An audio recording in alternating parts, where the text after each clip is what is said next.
Hello बच्चों, next हमारा topic है graphical representation of Charles law. ठीक है, जैसे कि आपको पता है चार्ल्स लॉ के बारे में मैंने आपको पिछली वीडियो में बताया कि इसमें प्रेशर कांस्टेंट होता है और जो वॉल्यूम है वॉल्यूम डायरेक्टली प्रोपोर्शनल होता है टेम्परेचर के। मतलब जैसे जैसे हम टेम्परेचर बढ़ाते जाएंगे वैसे वैसे वॉल्यूम भी इंक्रीज होता रहेगा। तो उसकी अभी हम ग्राफिकल रिप्रेजेंटेशन करेंगे, कैसे ग्राफ बनाएंगे। इसमें पहले करते हैं graph when temperature is measured in degree Celsius. ठीक है,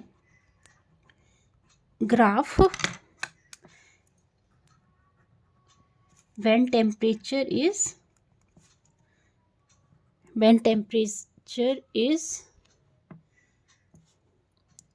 मेजर्ड इन डिग्री सेल्सियस। जब डिग्री सेल्सियस में टेम्परेचर को मेज़र किया जाता है तो कैसे ग्राफ बनेगा। जैसे कि आपको पता है ग्राफ कैसे बनाते हैं।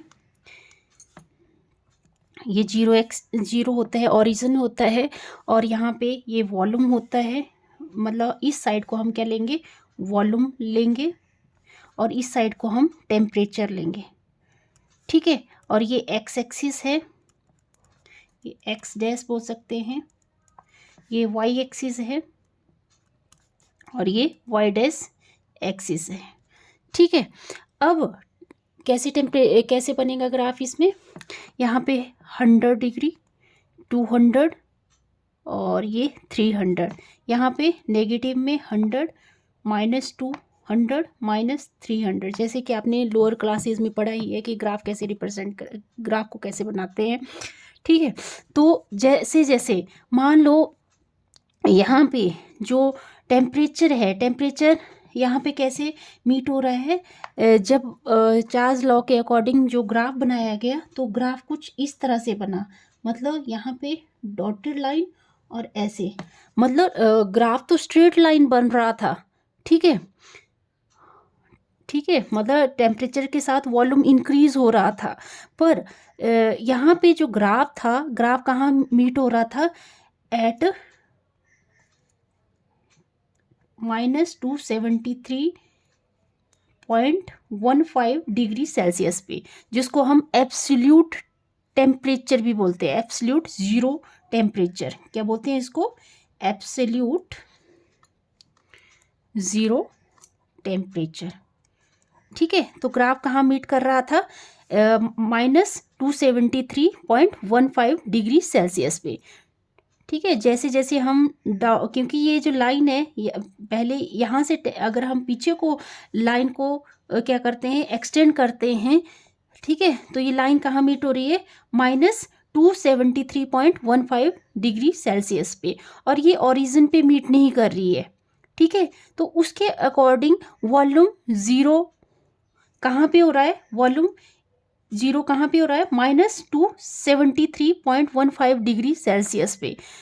ठीक है, पर हमने तो ये पढ़ा है कि वॉल्यूम जैसे जैसे इंक्रीज होगा, जैसे टेम्परेचर इंक्रीज होगा तो वॉल्यूम भी इंक्रीज होगा। पर उसके अकॉर्डिंग ये ग्राफ क्या हो रहा था, थोड़ा गड़बड़ हो रहा था।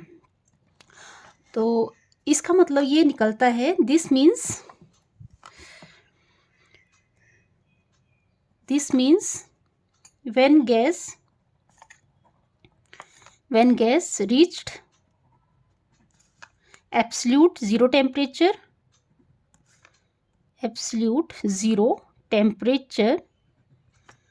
-273.15 degree Celsius, the gas occupies zero temperature. Then gas occupies zero temperature. ठीक है, तो ये ग्राफ तो मतलब इसके अकॉर्डिंग सही नहीं बैठ रहा था, तो दूसरा ग्राफ बनाया गया केल्विन स्केल के ऊपर, जो एग्जैक्ट मतलब ये इस रूल को फॉलो कर रहा था। मतलब जैसे जैसे टेम्परेचर बढ़ा रहे थे वैसे ही वॉल्यूम भी इंक्रीज हो रहा था। तो graph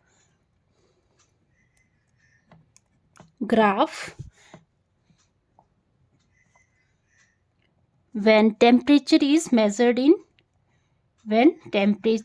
is measured in Kelvin, ठीक है, जैसे कि आपको पता है 0 केल्विन कितने के बराबर होता है, ये 9th क्लास में आपने पढ़ लिया है सारा कुछ। 0 केल्विन किसके बराबर होता है, -273.15 डिग्री सेल्सियस के बराबर होता है। ठीक है, तो जब ग्राफ बनाया गया, ग्राफ किसके बीच में बना, वॉल्यूम और टेम्परेचर के बीच में।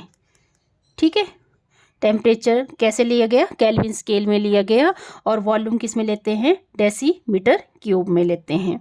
तो जैसे जैसे अब क्या हो रहा था, ये जो लाइन डॉटेड लाइन थी ये ओरिजिन पे मिल रही थी अब, और ऐसे लाइन ये ड्रॉ हो रही थी। मतलब जैसे जैसे टेम्परेचर हम बढ़ा रहे थे तो वॉल्यूम भी क्या हो रहा था, जैसे मान लो यहाँ पे 1 है तो वॉल्यूम भी क्या हो रहा था, 1। फिर वॉल्यूम यहाँ टेम्परेचर 2 केल्विन कर रहे थे तो वॉल्यूम भी इंक्रीज हो रहा था। तो ये ग्राफ क्या कर रहा था, चार्ल्स लॉ को ओबे कर रहा था जब ये केल्विन स्केल में ड्रॉ किया गया। मतलब टेम्परेचर 0 केल्विन पे वॉल्यूम भी क्या हो रहा था, 0 हो रहा था।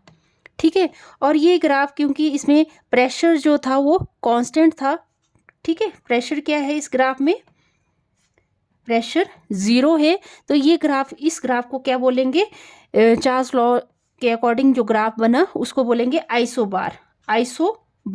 आइसो मतलब सेम प्रेशर के ऊपर जो ग्राफ बनाए जाते हैं।